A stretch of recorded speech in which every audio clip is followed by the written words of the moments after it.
बाबा कहते हैं ना, गधा दिन भर बोझ ढोता है। गधा दिन भर बोझ ढोता है। हाँ जी। और शाम को गाय भैंस की बची हुई घास खाता है। हाँ जी। ब्राह्मणों की दुनिया में रावण के सिर पर गधा दिखाया जाता है और उसका क्लैरिफिकेशन भी हमारी बुद्धि में आ जाता है। आ गया कि नहीं? कौन है गधा? है फालतू में 300-400 का वजन ढोया। 300-400 कपड़ों को आदि से बताया, धोबी घाट चलता चला आया है। स्वर्ग स्थापन हुआ? कोई स्वर्ग स्थापन नहीं हुआ। और ही भिखमंगे बन गए, नरक बन गया। कोई धनी धोनी साकार में नहीं जो सुरक्षा की गारंटी ले। तो जैसे कि गधे का पार्ट हो गया, फालतू ही वजन ढोया। वो गधा रावण के सिर पर दिखाया जाता है। क्या करता है गधा? धूल में लौट जाता है। ये विकारों की धूल कही जाती है या देवभान की धूल कही जाती है? विकारों की धूल नहीं है। विकारों की धूल बनती है विकारी कर्मेंद्रियों से, और देवभान की धूल बनती है सारी देह से।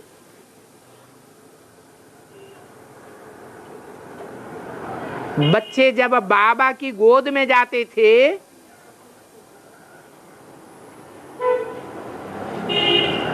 तो जब गोद में पहुंचते थे तो कोई को तो शिव बाबा याद आता था और कोई को याद नहीं आता था।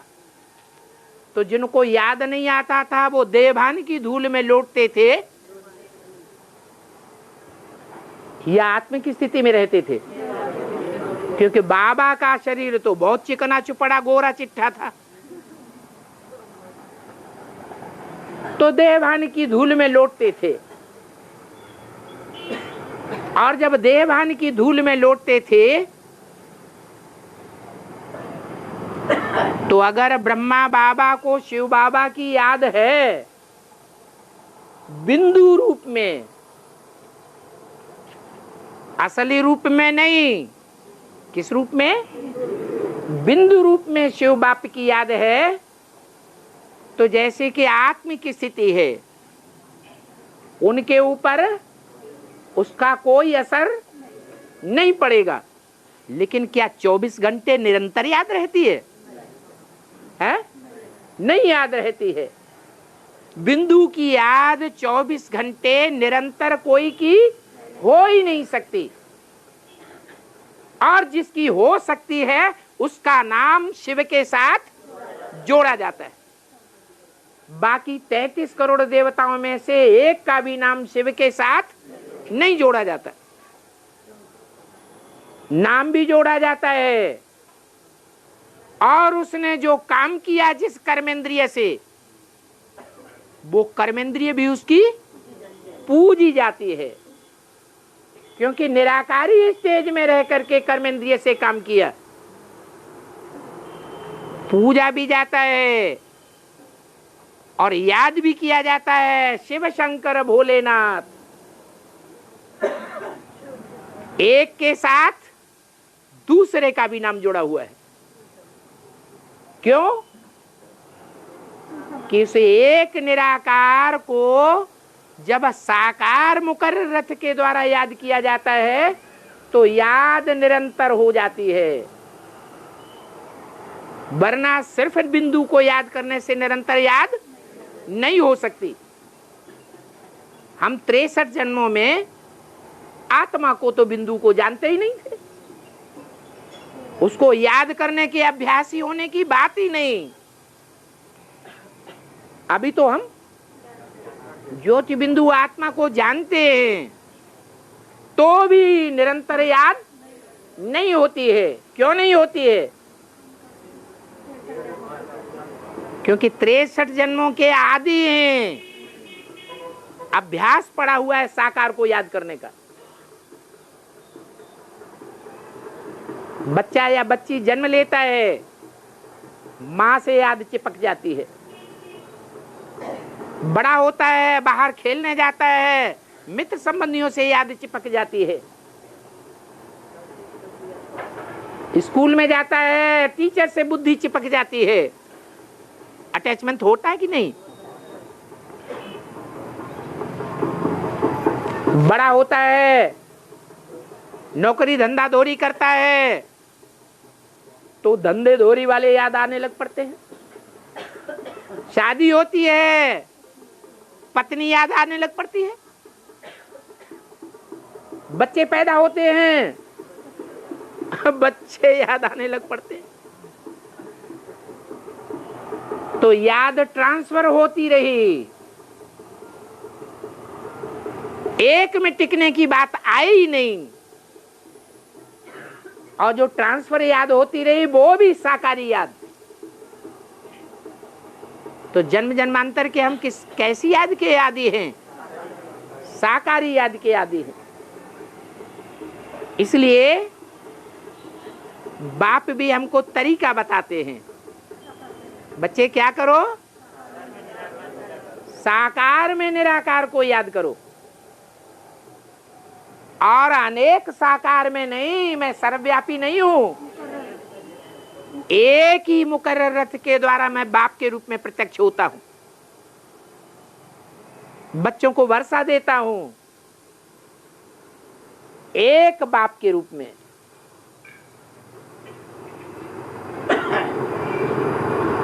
तो जिस बाप से सब बच्चों को वर्षा मिलता है, प्राप्ति होती है, जिससे प्राप्ति होती है वो याद तो आता है, नहीं याद आता है? और बेहद की प्राप्ति हो फिर तो और जास्ती याद आता है। तो निरंतर याद का ये साधन है क्या? साकार में निराकार को याद करना। और प्रूफ भी है, जो ऊपर से आने वाले इब्राहिम, बुद्ध, क्राइस्ट, गुरु नानक हैं, उनको अथवा उनके फॉलोअर्स को निराकार ज्यादा याद आता है या साकार ज्यादा याद आता है? निराकार याद करते हैं वो। इसलिए स्वर्ग की बादशाही उनको प्राप्त नहीं होती है। स्वर्ग के सुख भी शरीर के द्वारा ही प्राप्त होते हैं, बल आत्मा प्राप्त करती है। तो आत्मा साकार बाप को याद करती है, नहीं तो आत्मा परमधाम में जड़वत है। परमधाम में आत्मा जड़ है या चैतन्य है? चैतन्य की मुरली में परिभाषा बताइए। बोलते चालते को चैतन्य कहा जाता है। परमधाम में आत्मा बोलती चलती है नहीं। तो जड़ को याद करेंगे तो क्या बनेंगे? ऐसी जड़ बुद्धि बन जावेंगे, ऐसी जड़ बुद्धि बन जावेंगे जो बाप के असली रूप को, जो हूं, जैसा हूं, जिस रूप में पार्ट बजाता हूं, उस रूप को पहचान नहीं सकेंगे, पहचान ही नहीं पाते। कौन? इब्राहिम, बुद्ध, क्राइस्ट, गुरु नानक और उनके फॉलोअर्स, जो परम धाम से इस सृष्टि पर आते हैं। और तुम बच्चे, तुम्हारी बुद्धि कैसी बन जाती है? तुम बच्चों की बुद्धि चित्त चैतन्य बन जाती है, क्योंकि तुम सत्य चित्त आनंद बाप के बच्चे हो। इसलिए क्या करना है? साकार में निराकार को याद करने वाले गधे नहीं हैं।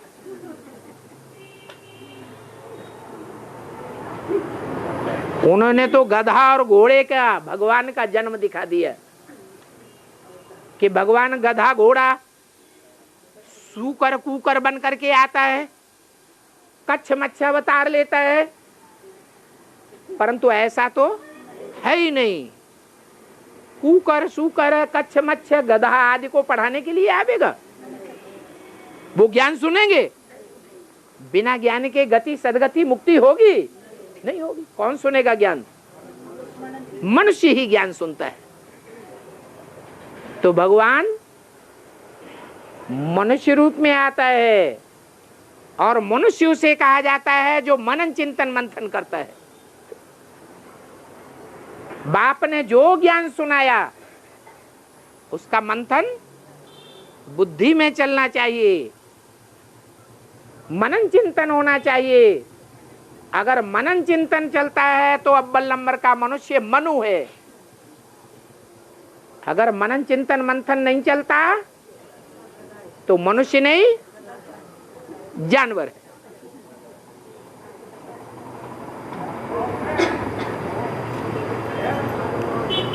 इसलिए रावण के सर के ऊपर गधे का सिर दिखाया जाता है।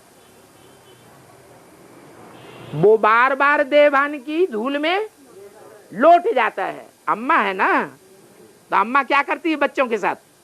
मेरा बच्चा मेरा बच्चा, खूब दुलराएगी पिलराएगी।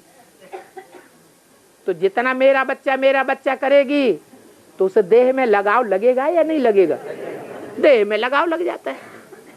देवभान की मिट्टी में लौटता रहता है। वो देवभान सब विकारों का बाप है। इसलिए शास्त्रों में दिखाया है कि ब्रह्मा ने असुरों को वरदान दिए। क्या? असुरों को वरदान दिए। ये ढेर के ढेर असुर किसकी गोद में पले? इस्लामियों से लेकर के और आर्य समाजियों तक, नास्तिकों तक भी ढेर के ढेर ब्रह्मा की गोद में पलते रहे। सारी सृष्टि ब्रह्मा की गोद में पलती है। ब्रह्मा का ही अपर नाम पड़ता है जगत अम्बा। इसलिए मुरली में बोला वास्तव में ये ब्रह्मा तुम्हारी जगदम्बा है। जगत पिता नहीं कहा, जगदम्बा। ये देवान 5 विकारों का बाप है। काम क्रोध लोभ मोह अहंकार का बाप कौन? साक्षात देह अभिमान। इसलिए 10 सिरों के ऊपर गधे का सिर सबसे ऊपर दिखाया जाता है। यज्ञ के आदि से लेकर के अंत तक, कब तक? 68 तक, 69 तक ये कपड़े ढोए हैं। और कपड़े ढो करके कहां ले जाके डाल दिए हैं? धोबी घाट जिसे कहा जाता है, उस धोबी घाट की प्रसिद्ध है। धोबी की तकिया कलाम है।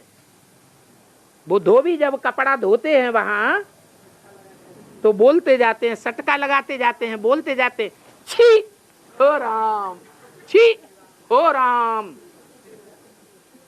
गंदे कपड़े धोएंगे तो बदबू तो आएगी ना।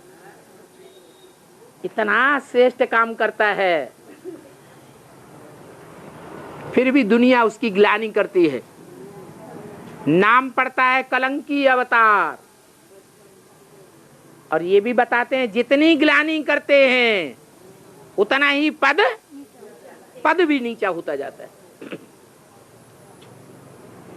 और तो ये गाय भैंस की घास माना है? गाय भैंस की बची हुई घास खाता है। हाँ, तो जो गधा होता है वो सारा दिन मेहनत तो बहुत करता है, कम करता है? मेहनत ज्यादा करता है, लेकिन बाबा क्या कहते हैं, मेहनत में रहो या मोहब्बत में रहो। और मोहब्बत शरीर के साथ पैदा होती है या बिंदी आत्मा के साथ मोहब्बत पैदा होती है? शरीर के साथ ही मोहब्बत होती है। तो मेहनत में सारी जिंदगी गई, प्राप्ति कुछ भी नहीं हुई, और ये अहंकार चढ़ गया, शिवो हम, मेरी आत्मा ही गीता का भगवान है साकार रूप में। इसके अलावा दुनिया में कोई भी गीता का भगवान साकार रूप में नहीं है। तो घाटा हुआ या फायदा हुआ? घास खाई या मक्खन खाया? घास खाते रहे। और बाबा, आठवां नारायण के ऊपर कर्ज चढ़ने का कारण? आठवां नारायण ब्राह्मणों की दुनिया में वही आत्मा बनती है जिसके लिए मुरली में बोला है कि ये आर्य समाजी बहुत लिटरेचर छपाते हैं और बहुत बांटते हैं। बताओ, ब्राह्मणों की दुनिया में बेसिक में किसने सबसे जास्ती लिटरेचर छपाया और बांटा? तो वो हो गया आर्य समाजियों का हेड। और जो आर्य समाजियों का हेड है वो ही सतयुग का आठवां नारायण बनता है।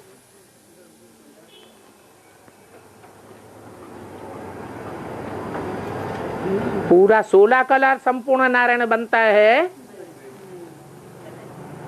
या 14.25 कला बनता है? 14 कला बनता है? 14 कला नारायण बनता है। कम कला वाला बनता है, 7 नारायणों से भी नीचा बनता है। तो कम ताकत वाला होगा, ज्यादा ताकत वाला होगा? कम ताकत वाला है। बुद्धि में इतनी ताकत नहीं है कि आए हुए भगवान बाप को पहचान सके। बाप को नहीं पहचाना, इसलिए दुनियावी मान मर्तबा लेने में लगे रहे। मोटी मोटी पुस्तकें छपाना, मोटे मोटे ग्रंथ छपाना, तैयार करना और उनसे पैसा कमाना, धनवान बन जाना, हवाई जहाजों में दुनिया में चक्कर काटते रहना, फालतू। जब शरीर छोड़ा तब संदेशी के द्वारा बोला कि मैंने जो प्रतिज्ञा ली थी कि बाप को प्रत्यक्ष करूंगा वो मैं नहीं कर सका। जब पहचाना ही नहीं तो प्रत्यक्ष कहां से करेगा? तो मस्ती मारते रहे दुनियादारी की या विश्व सेवा की? मस्ती मारते रहे। इसलिए उस आखिरी नारायण का धंधा ही है अपने बाप दादे का नाम नारायण डुबो देना। क्या टाइटल है? सतयुग में जो राजाएं महाराजाएं होते हैं उनका टाइटल क्या है? नारायण। वो टाइटल डूब जाता है। और राम वाली आत्मा अपना टाइटल शुरू कर देती है। तो ब्राह्मणों का जो खास धंधा है शिव बाबा की वाणी के ऊपर मनन चिंतन मंथन करना, और मंथन करके दूसरी दूसरी आत्माओं को वो मंथन का लाभ देना, ज्ञान लेना और ज्ञान देना, मक्खन निकालना और मक्खन बांटना। तो जो धंधा था ब्राह्मणों का वो तो किया नहीं। तो गरीब राजा बनेंगे या साहूकार राजा बनेंगे? दिखाने के लिए तो सारी ब्राह्मणों की बेसिक दुनिया में ये बात फैल गई कि सबसे ज्यादा सर्विसेबल कौन है? जगदीश भाई है। ये मान मर्तबा कमाया या भगवान की दृष्टि में ज्ञान की सेवा की, मान मर्तबा कमाया। इसलिए उसके ऊपर बोझा चढ़ेगा या बोझा जन्म जन्मांतर का उतरेगा, चढ़ जाता है। 76 तक होते होते बाप राम वाली आत्मा प्रत्यक्ष हो जाती है। 40 वर्ष पूरे होते हैं और आदि ब्रह्मा की आयु प्रजापिता की 100 साल पूरी हो जाती है। सन 36 में 60 वर्ष का था, 76 में 100 साल पूरे होने पर ब्रह्मा वो मृत्युलोक में टाइटल उसका खत्म। मन बुद्धि रूपी आत्मा कहाँ चली जाती है? अमर लोक में निवास करती है, मनन चिंतन में रहती है, स्वर्ग की बातों में चिंतन में रहती है, बाप की याद में रहती है, सेवा की चिंतन में रहती है। बाकी दुनिया के लिए आप मुए मर गई दुनिया। वो चाहे 500-700 करोड़ की दुनिया हो, आज नहीं तो कल मरने वाली है। और चाहे वो बेसिक ब्राह्मणों की दुनिया हो, अगर बाप को नहीं पहचानती है तो क्या है? मरे हुए। बाबा ये मुरली का पॉइंट है। ब्रह्मा को ग्रेट ग्रेट ग्रैंडफादर कहा जाता है। इनका सिजरा होता है ना, अग्रवाल का सिजरा बनता है, बिरादरी का सिजरा रखते हैं। तुम्हारी बुद्धि में है, मूल वतन में है आत्माओं का सिजरा, कायदे मुझे। शिव बाबा, फिर ब्रह्मा विष्णु शंकर और फिर लक्ष्मी नारायण आदि, ये सब है मनुष्य के सिजरे हैं। तो इसका मतलब अग्रवाल का सिजरा, अग्रवाल माने आगे रहने वालों का सिजरा, अग्र माने आगे। हाँ, और क्या पूछना है? हाँ जी। गरीबों को साहूकार बनाए तो ये बात कैसे है? साहूकार को गरीब बनाए था। जो सतयुग में साहूकार बनाए जाते हैं वो कौन बनाता है? शिव बाप सतयुग के बड़े से बड़ा साहूकार बनाने वाला है, 16 कला संपूर्ण बनाने वाला है, सर्वगुण संपन्न बनाने वाला है। और कलयुग के अंत में जो गुणहीन, कलाहीन और साहूकार बनते हैं उन्हें कौन बनाता है? रावण बनाता है। आज की दुनिया के जो साहूकार हैं, अल्पकाल के साहूकार हैं या जन्म जन्मांतर के साहूकार हैं, कोई पता नहीं। आज साहूकार हैं, कल क्या बन जाएं। आज राष्ट्रपति हैं, प्रधानमंत्री हैं, कल क्या हो जाएं। पक्का है?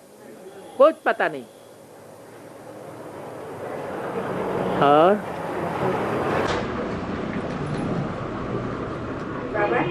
हाँ जी, वो पुराना राम सीता का मंदिर है, उसके आगे ना गुरुदंग भाई दिखाए, उसके आगे गुरुदंग 2 भाई दिखाए आगे। उर्दंग भाई बड़े गुरुदंग बड़े भाई दिखाए दरवाजे पर, मंदिर के दरवाजे पर। हाँ, एक काला और एक लाल। अभी उसके हाथ में लाठी दिखाई है। लाठी लाठी लाठी लाठी हाथ में लाठी दिखाई है। ज्ञान की लाठी है। ज्ञान का डंडा मारने वाले हैं कि बबूल का डंडा मारने वाले हैं? ज्ञान का डंडा लगाते हैं, द्वारपाल कहा जाता है उनको।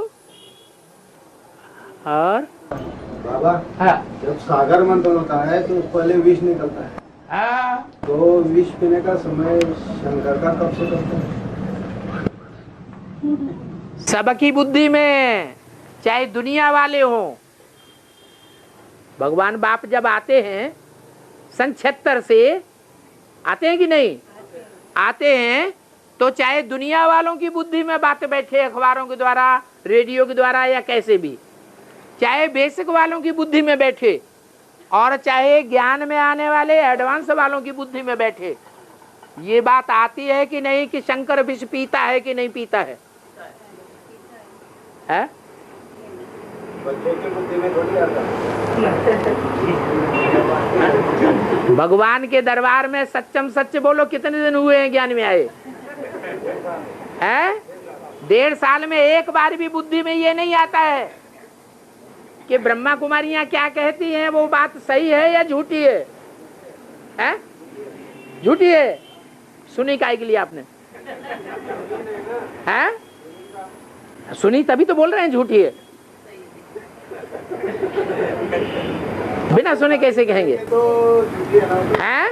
लोग गाड़ी करेंगे तो बाप का परिचय मिलने के बाद में जब बाप का ज्ञान करते हैं तो समझ में आता है। बाप का ज्ञान सहज है। तो समझ में आता है। अगर सच है तो आज निश्चय और कल अनिश्चय माया क्यों बैठाई देती है? फिर तो सदैव ही निश्चय बुद्धि रहना चाहिए। फिर माया हिलाएगी? नहीं हिला सकती। एक ही बात है जिस पर यज्ञ के आदि से झगड़ा होता आया है।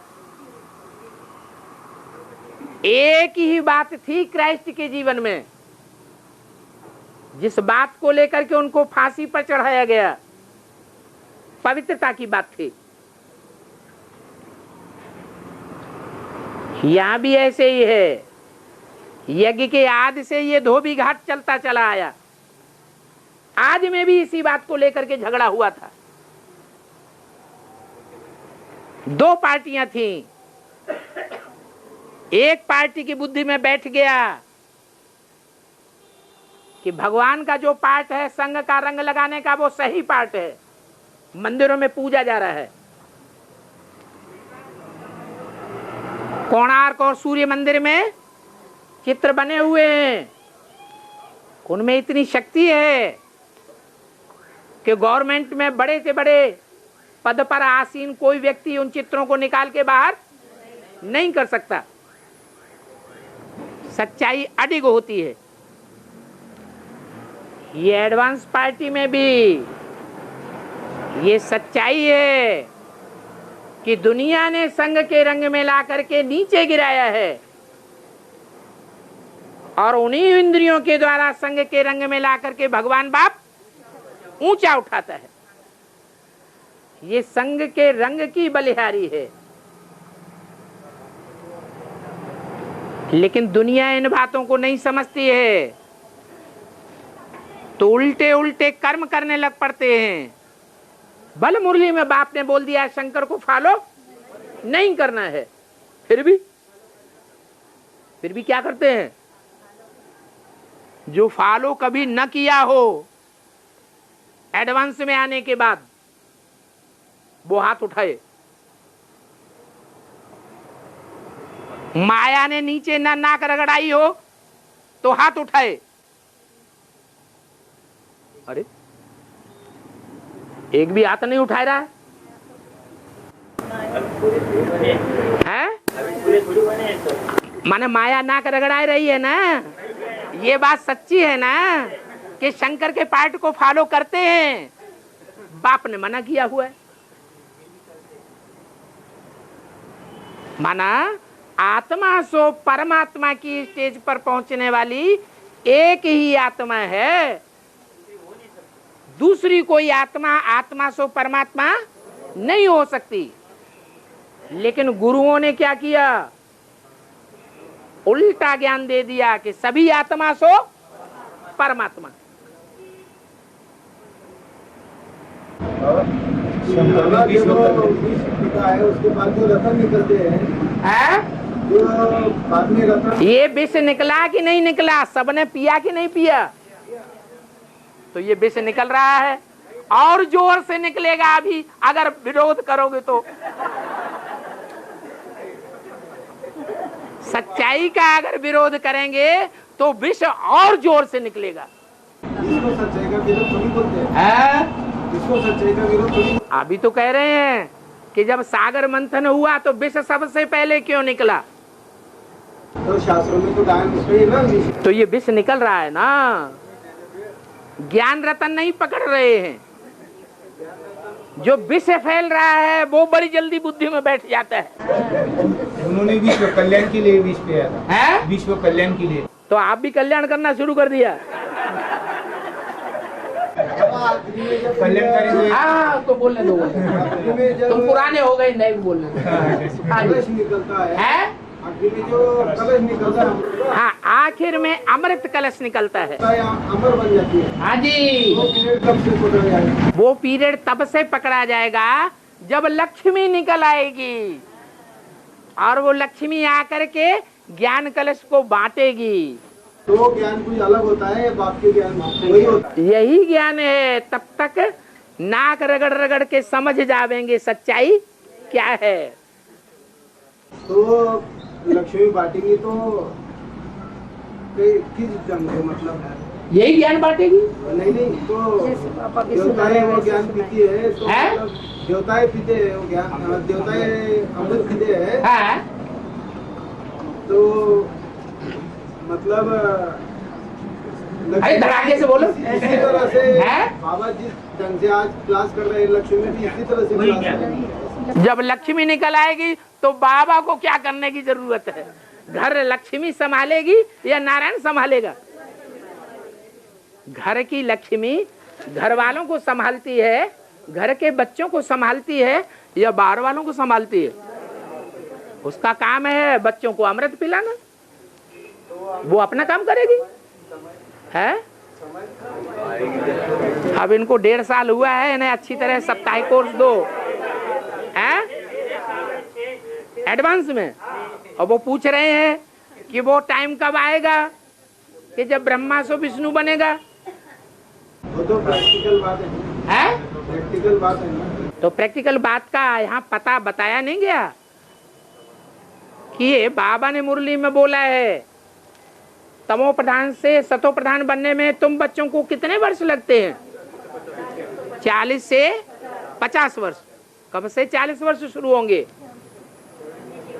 77 से शुरू हुए, 77 से लेकर के 40 वर्ष ऐड कर दो, 2018 आता है।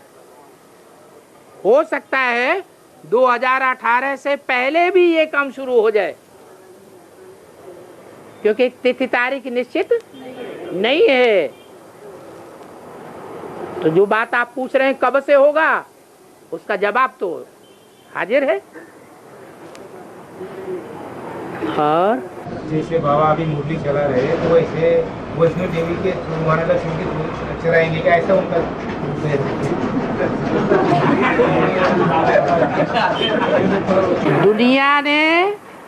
दुनिया वालों ने ब्राह्मणों, दुनिया के एडवांस वालों ने, बेसिक दुनिया के बेसिक ब्राह्मणों ने बोल बोल को फॉलो किया, भाग दौड़ को फॉलो किया। यहाँ कॉन्फ्रेंस करो, वहां मेगा प्रोग्राम करो, वहां प्रदर्शनी करो, वहां भाषण करो, भाग दौड़ को फॉलो किया। या दुनिया कर्म को फॉलो करती है। तो प्रैक्टिकल कर्मों में सुधार वैष्णो देवी लाती है या शंकर जी और ब्रह्मा लाते हैं? तो जिसके कर्म सुधरे हुए होंगे उसको सारी दुनिया फॉलो करेगी। और बाबा जब बाप को याद करते हैं तो विकर्मों का विनाश हो जाता है।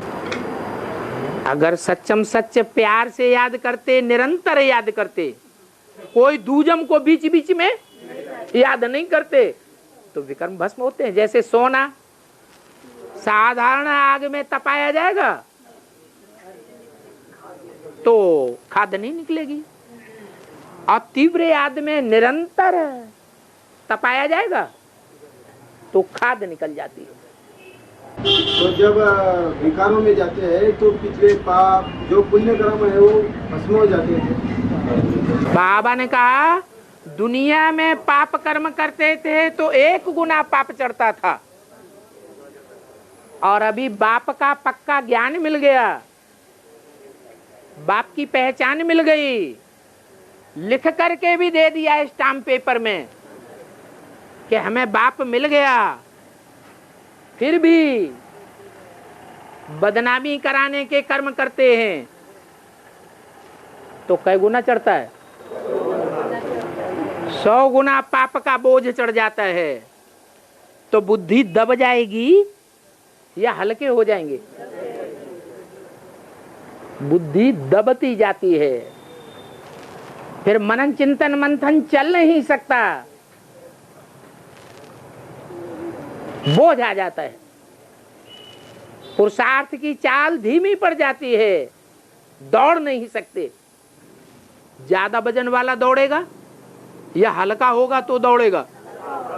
हल्का होगा दौड़ेगा। कोई का मोटा पेट हो, लंबा चौड़ा शरीर हो, उसे को दौड़ो, क्या कहाँ से दौड़ेगा? हाँ मुरली सुन सकते हैं? सुनो, अरे नींद करते हो, बार बार नींद आ जाती है, दुष्ट संकल्प आ जाते हैं, इससे तो अच्छा मुरली सुनने में प्यार आता है, अच्छा लगता है, वाइब्रेशन बढ़िया बनता है, मुरली ही सुनो। कम से कम जगने की तो प्रैक्टिस पड़ेगी, नहीं पड़ेगी? 4 दिन ऐसे ही करके देख लो, जब प्रैक्टिस पक्की पड़ जाए तो धीरे धीरे मुरली पढ़ना सुनना बंद कर देना और याद करना शुरू कर देना। बाबा, हाँ। अहमदाबाद सेंटर बीज रूप सेंटर है ना, सुखधाम यमुना के कंठे पर बनेगा, हाँ। शांतिधाम माउंट आबू में बनेगा, तो अहमदाबाद से क्या कार्य होगा? अहमदाबाद से अहमदाबाद, अहम ज्यादा, अहंकार दुनिया के बड़े बड़े राजाओं में सबसे जास्ती होना चाहिए या सन्यासियों में होना चाहिए या गरीबों में होना चाहिए? जो दुनिया का बड़े से बड़ा बादशाह बनता है, कौन बनता है? विश्व का बादशाह नारायण, वो तमो प्रधान बनता है तो उसमें अहंकार भी सबसे जास्ती आता है। नाम पड़ा है अहमदाबाद, बाद में अपने अहंकार को अर्पण कर देता है। पैदाइश कहाँ होती है? पैदाइश होती है अहमदगंज, वो कायम गंध है। अहमद, अहम की बात हो रही है, वो गंदी गंध छोड़ दो अभी बुद्धि से, अहम की बात हो रही है। तो अहम बाद में देता है, दुनिया को झुकाने के बाद बच्चों के सामने खुद झुक जाता है। तो अहमदाबाद का जो नाम पड़ा है कि अहमदाबाद सब सेंटर्स का बीज रूप है।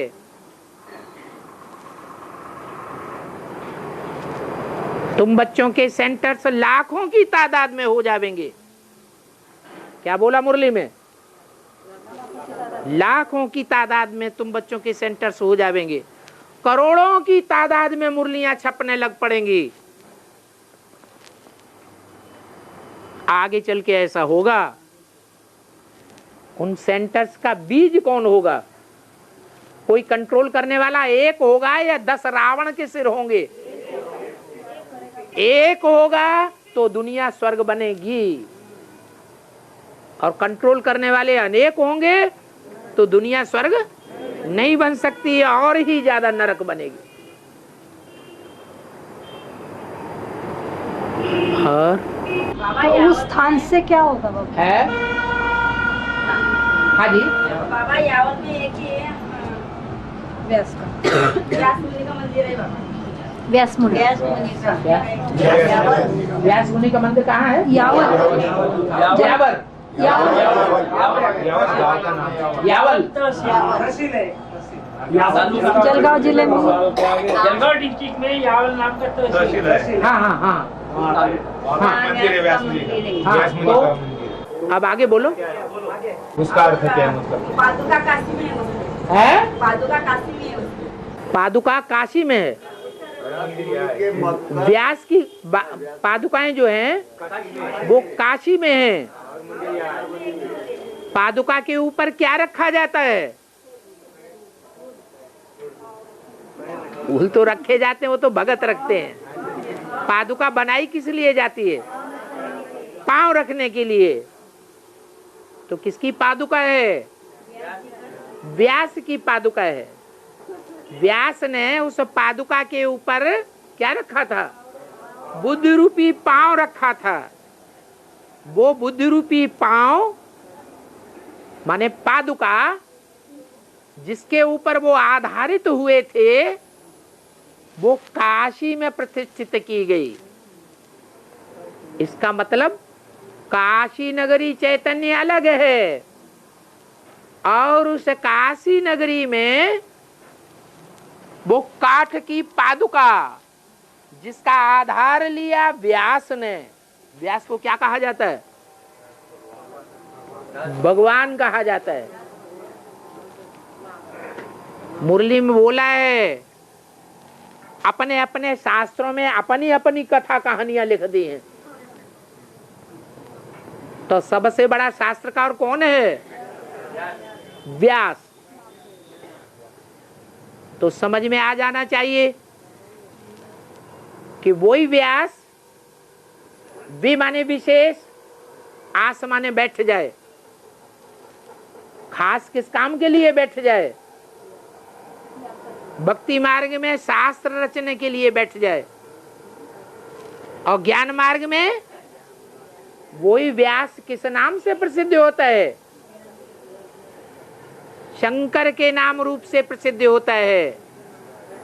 किस लिए बैठ जाता है? योग बल से विश्व की बादशाही लेने के लिए आस बैठ जाता है। वो आधार किसका लेता है? अरे सन 76 शुरू हुआ, जगत पिता का पाठ शुरू हुआ, तो कोई का आधार लिया कि नहीं लिया? किसका? जगदम्बा का आधार लिया। जगदम्बा कठ बुद्धि है या चैतन्य बुद्धि है? जो भगवान बाप को पहचाने, सबसे जास्ती मिलन मेला मनाए, जिसको फॉलो करके इतना बड़ा परिवार दुनिया में तैयार हो जाए, सारी दुनिया ब्रह्मा की औलाद कहलाए, वही बाप को भूल जाए, तो कठ बुद्धि है या चैतन्य बुद्धि है? कठ बुद्धि है। वो काठ की पादुकाएं हैं, वो कहाँ स्थापित की जाती हैं? काशी नगरी में स्थापित की जाती है। वो आत्मा का भी इतना प्रभाव है कि जब तक लक्ष्मी के साथ उसके संस्कार मिलेंगे नहीं, तब तक महालक्ष्मी के रूप में पूजन होगा नहीं, विष्णु की प्रत्यक्षता होगी नहीं, संपूर्णता की प्रत्यक्षता होगी नहीं। हाँ, सूरत में काशी विश्वनाथ का मंदिर है। सूरत में उसकी क्या यादगार है? सूरत में काशी विश्वनाथ का मंदिर है, उसकी क्या याद है? काशी विश्वनाथ में किसका मंदिर है? सूरत में काशी विश्वनाथ का मंदिर। हाँ हाँ हाँ, जहाँ काशी विश्वनाथ का मंदिर माने यादगार होगी, मंदिर में क्या दिखाते हैं? अरे विश्वनाथ के मंदिर में क्या, किसकी पूजा होती है? क्या दिखाते हैं? मूर्ति क्या होती है? शिवलिंग होता है। शिवलिंग यादगार किसकी चीज की है? नहीं, शिवलिंग यादगार है, लिंग है साकार और बिंदु है उसमें निराकार। वो साकार में निराकार स्टेज की यादगार है क्या? शिवलिंग।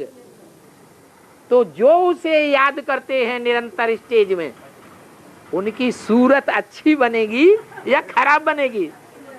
हैं? अच्छे से अच्छी बनेगी। तो सूरत में उसका यादगार खड़ा कर दिया तो अच्छा हुआ या बुरा हुआ? अच्छा हुआ। हाँ हाँ हाँ, 12:30 हो गए। हाँ, एक ठो रह गया, एक ठो। हाँ, भक्ति मार्ग में गंगा को 5 पुत्र दिखाते हैं और यमुना को 5 पुत्र दिखाते हैं। 5 नहीं, सभी धर्म वालों ने, जो भी भारतीय धर्म है, सभी ने आदि सनातन देवी देवता धर्म को ही फॉलो किया है। जैसे जैन धर्म वालों ने कितने तीर्थंकर बताए? 24। और भारत में कितने भगवान के अवतार बताते हैं? 24 अवतार बताते हैं। जैसे सिखों में 10 गुरु हुए, आदि सनातन देवी देवता धर्म में झाड़ के नीचे कितने गुरु बैठे हुए हैं? 8 तो प्रत्यक्ष हैं और 2 जड़ के नीचे हैं माता पिता के रूप में, तो 10 गुरु दिखाए गए। ऐसे ही सन्यासियों में सन्यासी कौन सी नदी को सबसे जास्ती मानते हैं? कौन सी नदी के किनारे चौकड़ी मार करके मेढक की तरह बैठ जाते हैं? गंगा के किनारे। वो उनकी अम्मा है, तो वो अम्मा कितने पुत्र पैदा करती है? वही 8 पुत्र, जिनमें 7 भक्ति मार्ग के सन्यासी बनने वाले हैं, 7 नारायण, 7 ऋषि। एक है जो बहुत पावरफुल है, पक्का बेहद का सन्यासी है, बाल ब्रह्मचारी। क्या नाम है? भीष्म पितामह। भीष्म प्रतिज्ञा की। तो आज सनातन धर्म को फॉलो किया गया है, सनातन धर्म में, वो सन्यास धर्म में यमुना को निपुत्रिक है। यमुना को निपुत्रिक बताते हैं। हाँ जी, तो सही बात है, गलत थोड़ा ही है।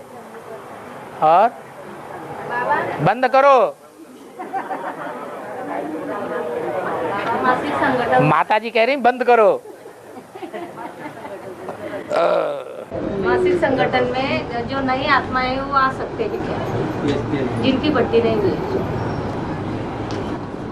जिन्होंने साप्ताहिक कोर्स किया है, वो मासिक संगठन में जो मुख्य बड़ा संगठन होता है उसको छोड़कर बाकी 3 संगठनों में आ सकते हैं। जो बड़ा संगठन होता है महीने में 1, उसमें नहीं आना है, भले भट्टी किया हुआ न हो। बाबा, अभी इसके आगे मासिक संगठन क्या है, ये रखना है ना? अच्छी बात है।